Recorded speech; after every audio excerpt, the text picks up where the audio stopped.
नमस्कार प्रेक्षकांनो, आपल्या यूट्यूब चॅनलमध्ये तुमचं स्वागत आहे। ठरलं तर मग मालिकेच्या पुढील काही भागांमध्ये आपल्याला हा जबरदस्त असा ट्विस्ट पाहायला मिळणार आहे, ज्यामध्ये आता प्रतिमावर हल्ला होणार आहे आणि त्याच वेळेला प्रतिमाला वाचवायला चक्क अस्मिताचा नवरा म्हणजे सचिन येणार आहे आणि त्याची मालिकेत धमाकेदार एंट्री होताना दिसणार आहे, ते सुद्धा या आषाढी एकादशीच्या निमित्ताने। खरं तर आता अस्मिताच्या नवऱ्याच्या एंट्रीमुळे मालिका खूपच रंजक वळणावर पोचलेली आहे, तर तुम्ही हा भाग शेवटपर्यंत नक्कीच बघा। चला तर मग आजच्या आपल्या या भागाला सुरुवात करूया।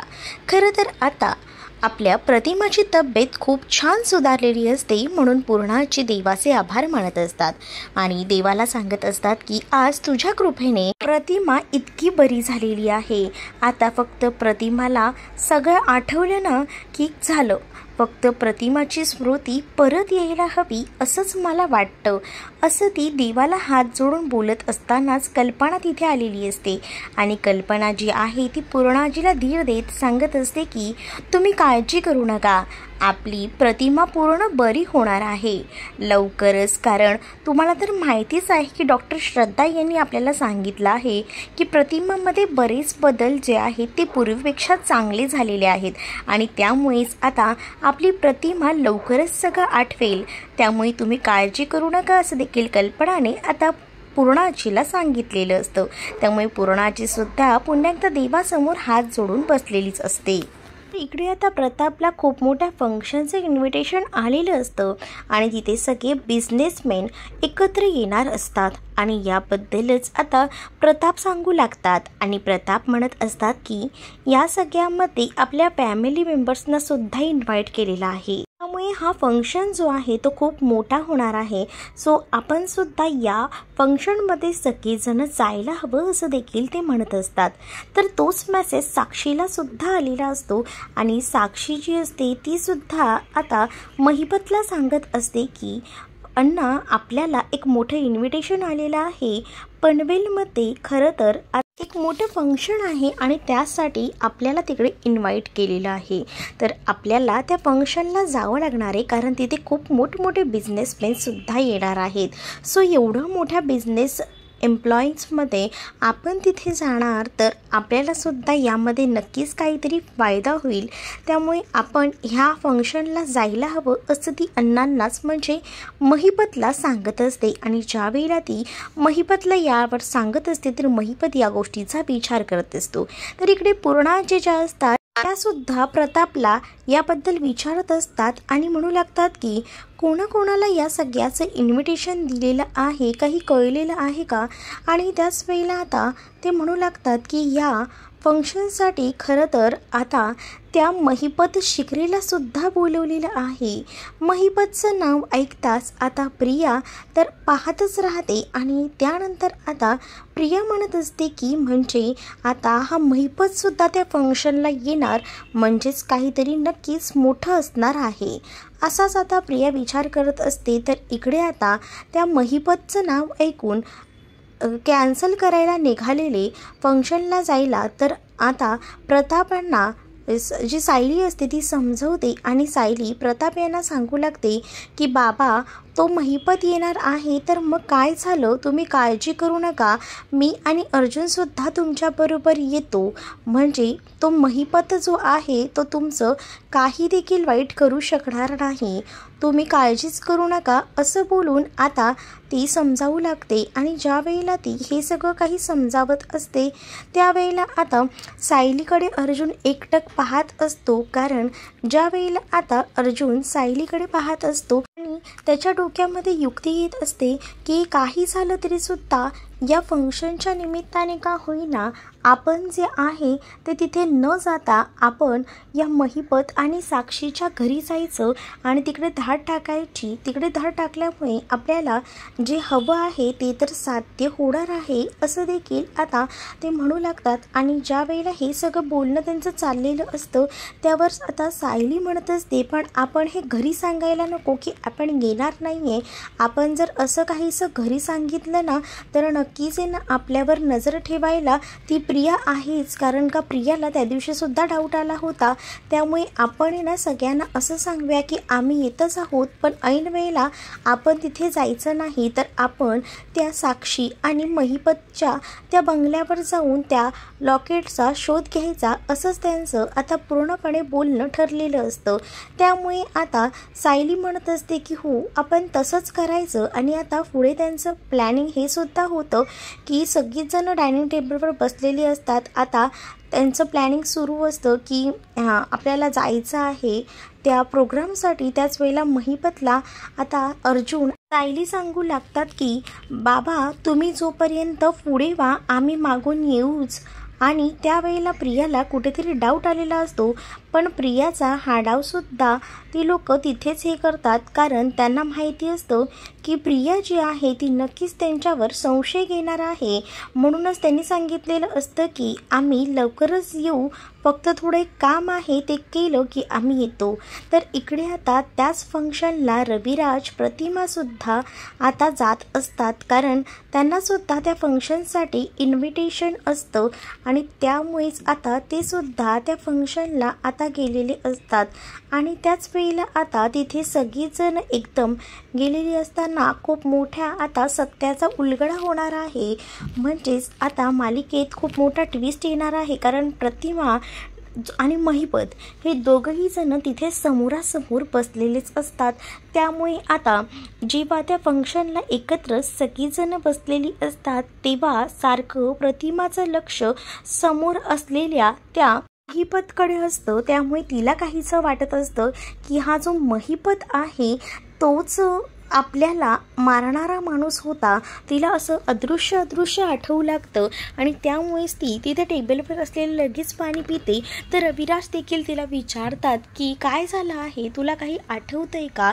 तसं आठवत असेल तर मला सांग, पण काही त्रास होतोय का हे सुद्धा ते विचारतात. पण त्यावेळेला प्रतिमा काहीच नाही सांगत. प्रतिमाला फक्त त्याला समोर बघून काहीतरी आठवत असतं आणि ती विचार करते की हाच तो माणूस आहे का? पण आता इथे बोलून उपयोग काय आहे? तो नसला तर मग उगाच भांडणं होतील. त्यामुळे आता प्रतिमा शांत बसत असते. तर इथे महिपतचं सुद्धा त्या प्रतिमाकडे लक्ष असतं आणि तो सुद्धा विचार करत असतो की ही प्रतिमासारखी माझ्याकडे का बघते. तर प्रियाला सुद्धा वेगळंच काहीतरी वाटत असतं. त्यानंतर आता नागराज आणि प्रिया त्याच वेळेला जेव्हा आता घरी आलेली असतात तर प्रतिमासुद्धा रविराजांसोबत घरी आलेली असते. प्रतिमा आज खूप जास्त उदास असते. त्यामुळे आता रविराज तिला विचारतात की तुला काय झालं आहे? जेव्हापासनं आपण त्या फंक्शनला गेलो आहे तेव्हापासनं तुला मी बघतोय, तुझं काही बिनसलं आहे का प्रतिमा? तसं असेल तर मला सांग. समोर नागराज उभाच असतो. तर त्यावेळेला रविराज त्याला असं जगे काही जे प्रश्न विचारत असतो प्रतिमाला. त्यामुळे नागराज हा खूप जास्त घाबरलेला असतो. त्याच वेळेला आता प्रतिमा म्हणत असते की मला काहीतरी आठवत आहे, पण मी आता नेमकी विसरलेली आहे. तिथे आपण ज्या प्रोग्रामला गेलो होतो ना तिथे तो माणूससुद्धा आला होता, असं आता प्रतिमाने म्हटलेलं असतं. त्यामुळे आता नागराज जो आहे त्याला समजून जातं की या प्रतिमाची मेमरी थोडी थोडी का होईना यायला लागलेली आहे. म्हणूनच लगेच नागराज जो आहे तो जाऊन महिपतला भेटतो आणि महिपतला घडलेली हकीकत सांगतो. तर महिपत देखील म्हणतो की हो काल मी पाहिलं, आम्ही ज्या फंक्शनला गेलो होतो तिथे ही सुद्धा होती आणि ती एकटक माझ्याकडे पाहत होती. त्याच वेळेला मला डाऊट आला होता की ही माझ्याकडे इतक्या ह्याच्याने का पाहत आहे. तर तिची जर मेमरी जर समजलंच ना नाग्या जर परत आली ना तर आपल्यासाठी खूप मोठा धोका आहे.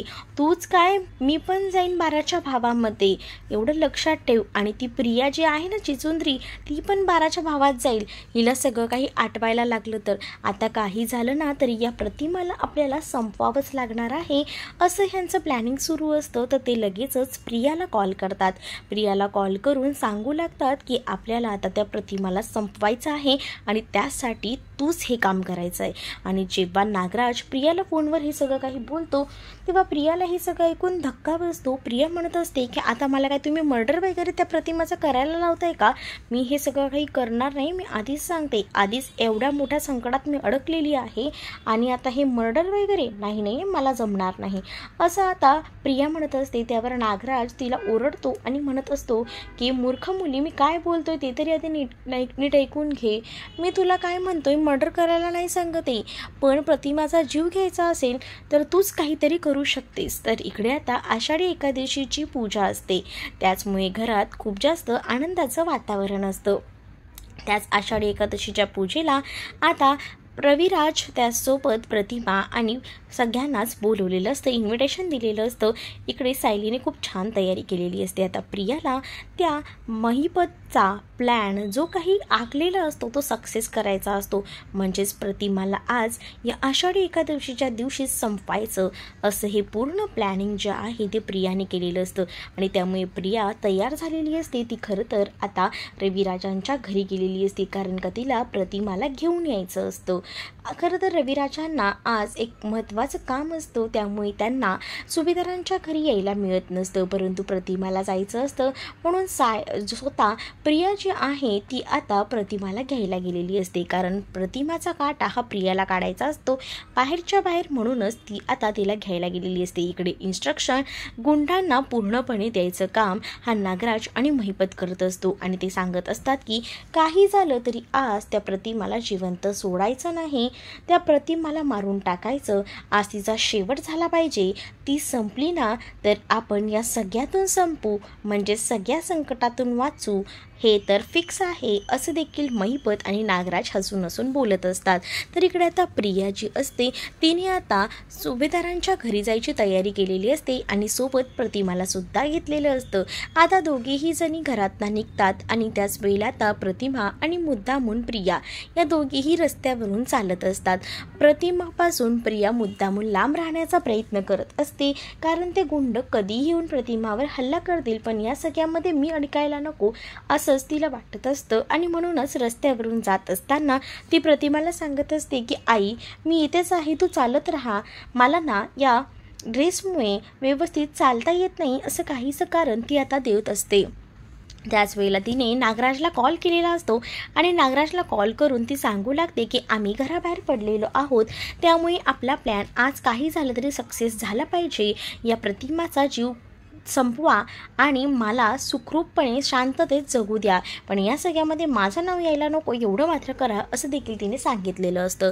ती आता मुद्दामून मागे राहिलेली असते, नागराजशी बोलत असते आणि प्रतिमा बिचारी एकटीच पुढे पुढे चालत चाललेली असते. आणि त्याच वेळेला आता ज्या महिपतने गुंडांना सगळे इन्स्ट्रक्शन देऊन पाठवलेलं असतं ते महिपतचे जे गुंड असतात ते आता प्रतिमाच्या मागावर असतात.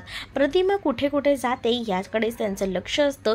इथे रस्त्यावर सुद्धा खूप जास्त गर्दी असते. बिचारी प्रतिमा रस्त्यावरनं एकटीच पुढे पुढे चालत असते. तेवढ्यातच काही तिथे गुंड येतात आणि ते जे गुंड असतात ते आता प्रतिमावर हल्ला करायला आलेले असतात.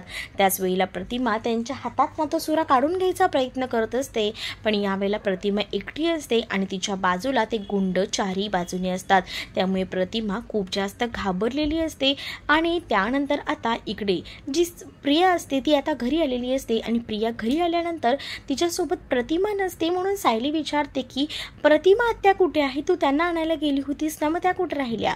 त्यावर प्रिया म्हणत असते की अगं तिची आणि माझी काहीतरी चुकामुक झाली, मला वाटलं ती घरी आली असेल पण ती घरी आली नाही आहे का.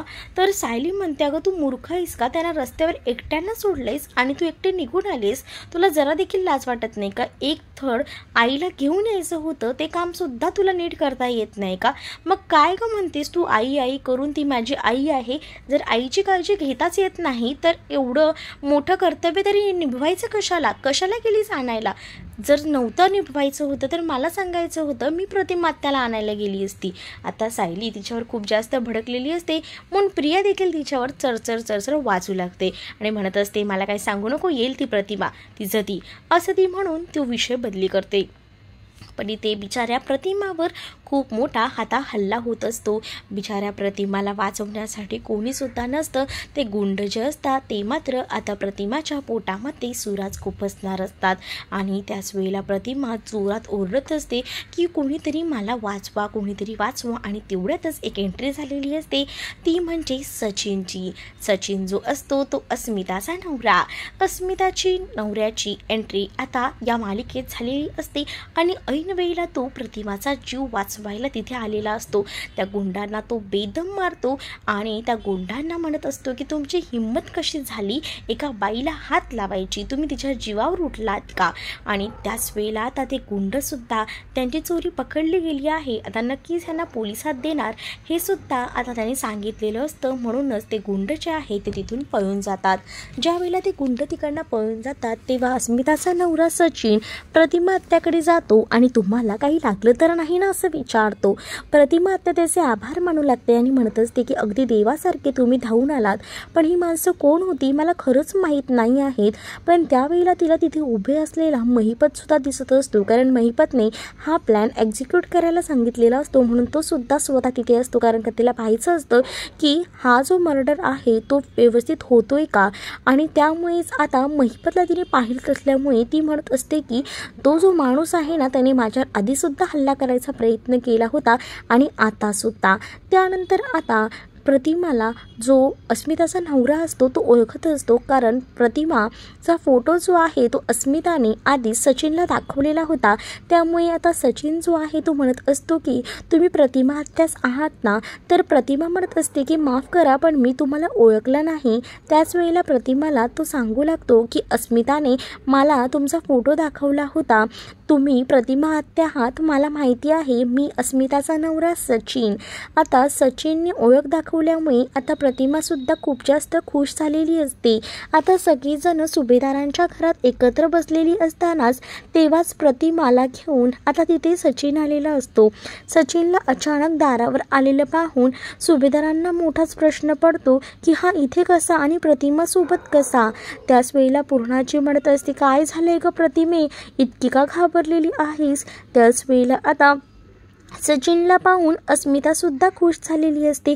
अस्मिता म्हणत असते की सचिन तू कधी आलास आणि मला तर तू खूप मोठं सरप्राईजच दिलंस बघ।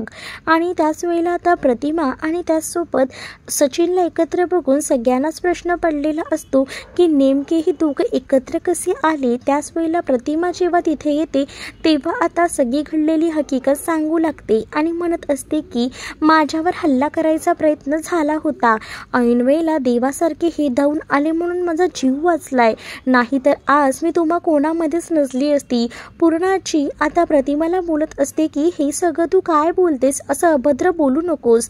त्यावर आता विमल सुद्धा तिथे असते आणि विमलला सचिन पुन्हा आलाय याचा जास्त आनंद झालेला असतो, कारण अस्मिता आता इकडे काही जास्त राहणार नाही। त्याचबरोबर अर्जुन जो असतो तो सुद्धा पहिल्यांदा सचिनला बऱ्याच दिवसानंतर भेटलेला असतो, त्यामुळे आता घरात पुन्हा एकदा तो आल्यामुळे आनंद झालेला असतो। पण आता प्रतिमावर हल्ला झालेला असतो, त्यामुळे घरात सगळीजण पुन्हा एकदा डिस्टर्ब झालेले असतात आणि प्रतिमाला विचारायचा प्रयत्न करत असतात की नेमकं काय झालं। त्याच वेळेला प्रतिमा जी आहे ती घडलेली हकीकत सांगत असते आणि म्हणत असते की थोडी चुकामुक झाली माझी आणि तन्वीची, आणि त्यामुळेच तन्वी मला दिसेनाशी झाली, त्यानंतर मी तिकडनं चाललेले, पण हे गुंड जे आहेत ते अचानकपणे माझ्या मागे आले आणि ते लोक माझ्यावर हल्ला करत होते, पण ज्यांनी आता माझ्यावर हल्ला करायचा प्रयत्न केला ना ते तर मला जीवानीशी संपवणार होते, पण मला माहिती आहे या सगळ्याच्या मागे कोण आहे, असं देखील आता ती प्रतिमा बोलत असते। आणि प्रतिमाला तो प्रसंग आठवतो ज्यावेळेला तिचा चेहरा पार त्या चेहऱ्याची वाट लावलेली असते, तिचा चेहरा भाजून टाकलेला असतो।